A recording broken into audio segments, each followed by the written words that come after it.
बाजर बजा टामको बजा अले ननी मोर आटाय ढसा जिकटा नाही नाही पालानी काय काय टा खाय बुआ चुस एडकी सुंदर डिस बुआ चुस देखले तो के भया लागलानी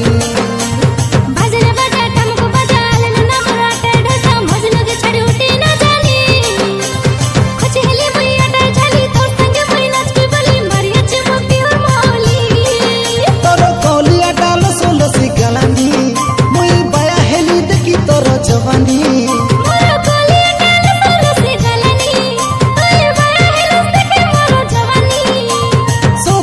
सुंदरी रानी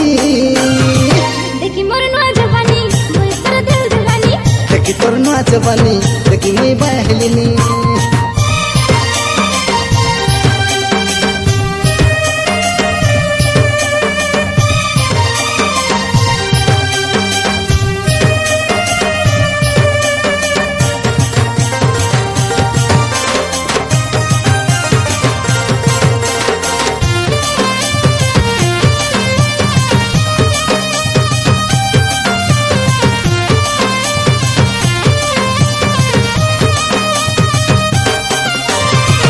आषाढो मासरो सरगी छाती तुई दसरा मासर जन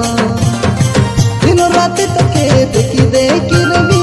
तुई मोर मीठा सपन काय बोला करे दे तो के राजा मोरे काय बोला कोई दे तो के मोर कथा के मोर छीन परे उठैली तो मोर पाके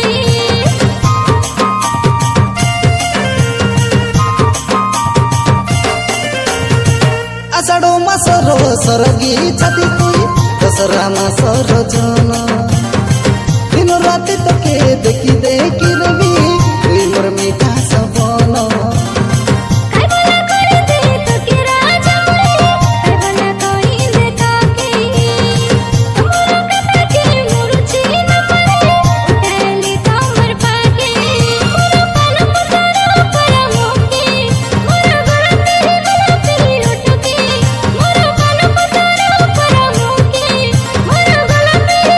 तेरी उठके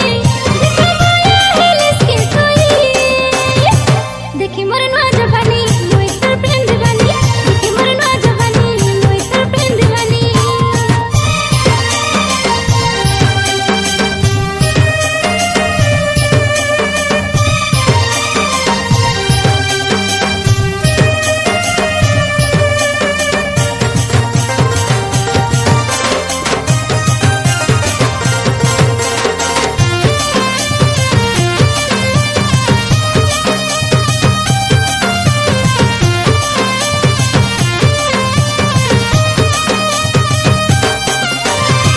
सोरु सोरु चाटी ओकारी लमटी बोलो तो चौकी लगा